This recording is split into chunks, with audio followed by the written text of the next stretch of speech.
Hello, my name is Mohammed, and I'm answering 13th film in the new Jim Crow criminal justice. I'll be answering part 2 first. How was the current criminal justice system created? A caste structure according to Alexander. 2010, give example from the reading. And what are some collateral consequences of the war on drugs? What does this mean for our current democracy? Why do you think these policies were created? Who benefits from the creation of these policies? And going to the first part, how does the film describe mass incarceration in the prison industrial complex? Can the effects of these systems still be felt today? Why not? Depend on your answer. What is the Southern strategy, and can its racialized political strategies be seen today? Give examples, use source, and your answer. I said, according to Alexander, 2010, the current criminal justice system has created a caste structure through the mass incarceration of African Americans, particularly young black men. The system perpetuates racial inequalities and effectively relegates black individuals to a lower racial status, akin to a caste system. One way the criminal justice system creates this caste structure is through the enforcement of drug laws, particularly these related to crack cocaine. Alexander notes that although the white and black people use and sell drugs at similar rates, black individuals are disproportionately arrested, charged, and incarcerated for drug offenses.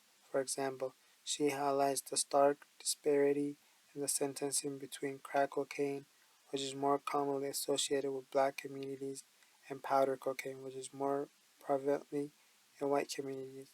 This harshly this harsher penalties for crack cocaine offenses disproportionately impact black individuals, prompt to racial disparities in the criminal justice system.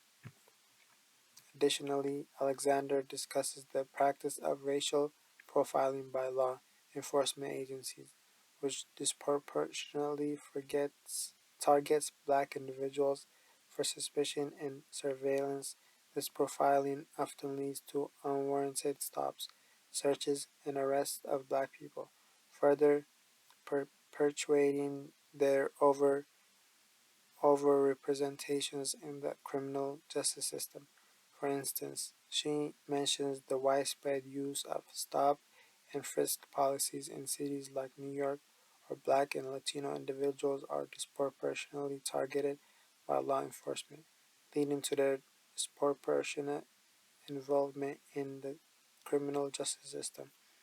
Moreover, Alexander highlights the collateral consequences of mass incarceration, which create barriers to reintegration, perpetuate the cycle of poverty and disenfranchisement among black communities. For example, individuals with criminal records face difficulties in securing employment, housing, and accessing to racial services, which further marginalizes them within society.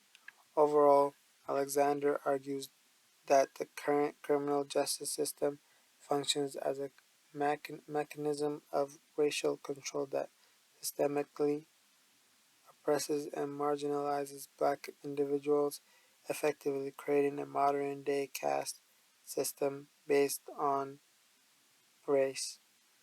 The examples she provides illustrate how policies and practices within the criminal justice system disproportionately target and disadvantage black communities, perpetuating racial inequalities and reinforcing their subordinate status within society.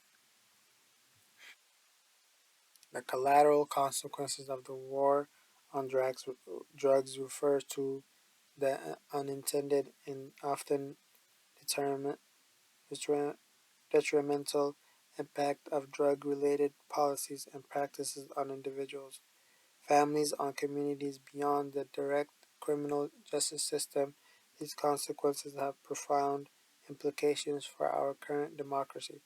One significant collateral consequence is the perpetuation of racial disparities and the inequalities within society. The war on drugs has disproportionately targeted and criminalized black and brown communities, leading to higher rates of arrest, incarceration, and disenfranchisement among people of color. This has resulted in the marginalization and stigmatization of entire communities, further entra- entrenching racial divisions and inequalities. Another collateral consequence is the erosion of civil liberties and the expansion of civilizing state in the name of combating drug trafficking and consumption. Law enforcement agencies have been granted expanded powers to conduct surveillance, searches, and seizures, often infringing on individuals' right to privacy and due process. The erosion of the civil liberties undermines the principles of democracy and the rule of law, and fostering a climate of distrust and alienation between marginalized communities and the government.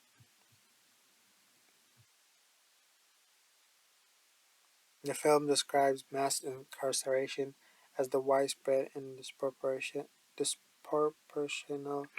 imprisonment of people, particularly black and brown individuals, resulting from harsh sentencing laws and aggressive policing tactics, and that highlights how the United States has the highest incarceration rate in the world, with millions of people behind bars, many for nonviolent offenses.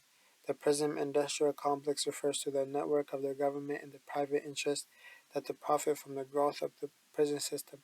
This includes private prison companies, government agencies, law enforcement, and other stakeholders who benefit financially from high rates of incarceration. The film emphasizes how these entities lobby for policies that expand from the prison population, such as mandatory minimum sentences and harsh drug laws to increase their profits. The Southern strategy has a political strategy employed by the Republican Party in the United States, particularly in the late 20th century, to appeal to white voters in the South by exploiting racial tension and appealing to racist sentiments. It involving using code language symbols and the policies to attract white voters who were opposed to civil rights to advancements in desegregation efforts. The Southern strategy emerged in the aftermath of the civil rights movement, such as Republican parties sought to capitalize on the white backlash against the Democrat Party's support for civil rights. Legislation politics like Richard Nixon, Barry Goldwater, and the later Ronald Reagan employed tactics such as law and order, rhetorical opposition to busing, and affirmative action and appeals to states' rights to appeal to white voters in the South.